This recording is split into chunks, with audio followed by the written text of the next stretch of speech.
You heard about this, right? An experimental AI model broke loose from its testing environment. This kind of sounds like the plot of a sci-fi movie. It's being called cybersecurity's Jurassic Park moment. It is the sort of Frankenstein moment. And launched a days-long targeted cyber attack. That's a crime, actually. Here's how an OpenAI agent got out and why it might be tough to stop something like this from happening again.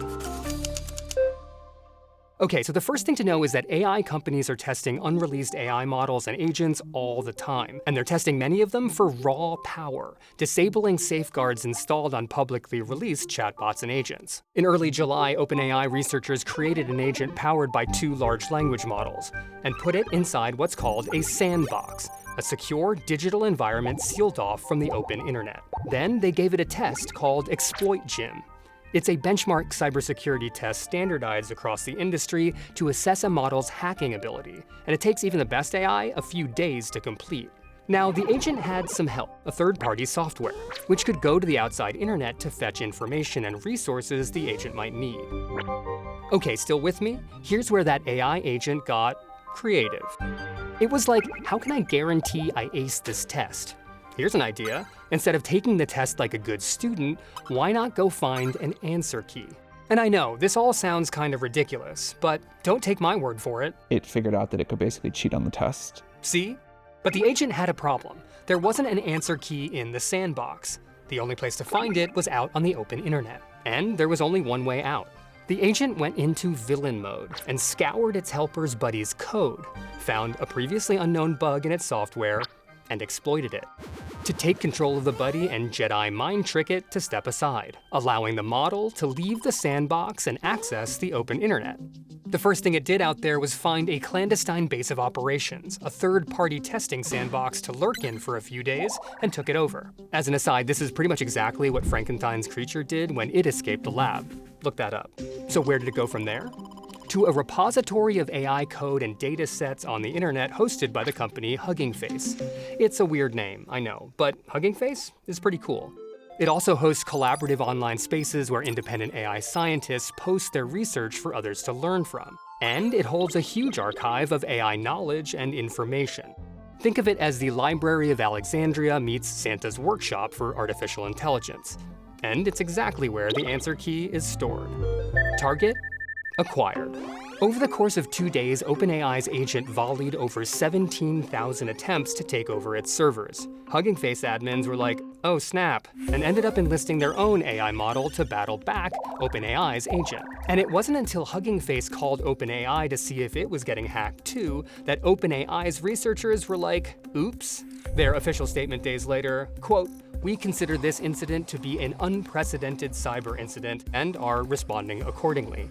Hugging Face wrote, "This cyber attack was different from anything we had handled before in one important way. It was driven end-to-end by an autonomous AI agent system, and we detected and dissected it largely with AI of our own."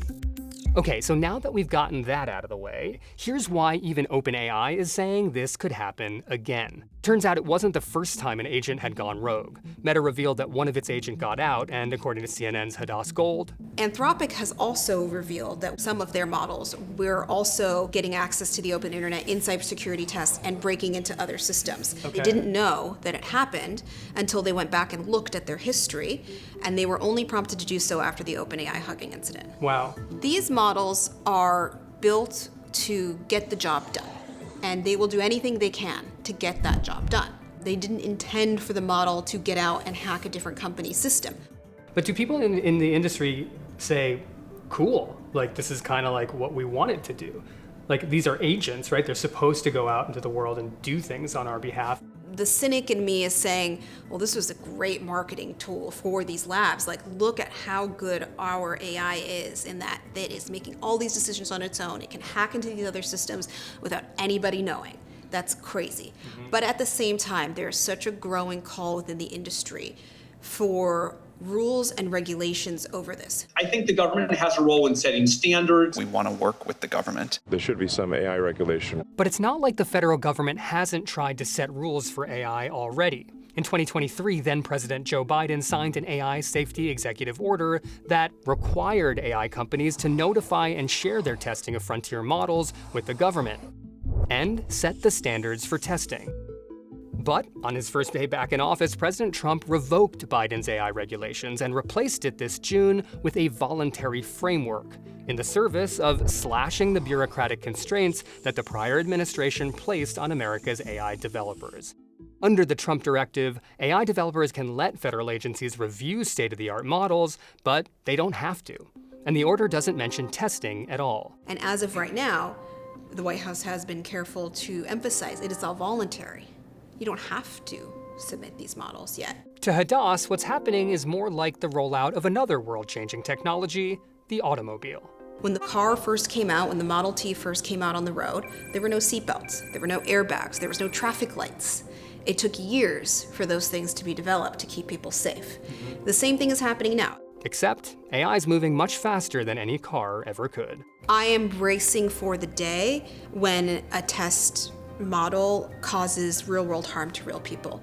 It hacks a hospital system on accident, gets out, hacks a water utility, didn't intend to. They'll fix it within a day or something, but it will cause real-world harm, and I'm just waiting for that to happen. And is this the wake-up call to prevent that from ever happening? I hope so.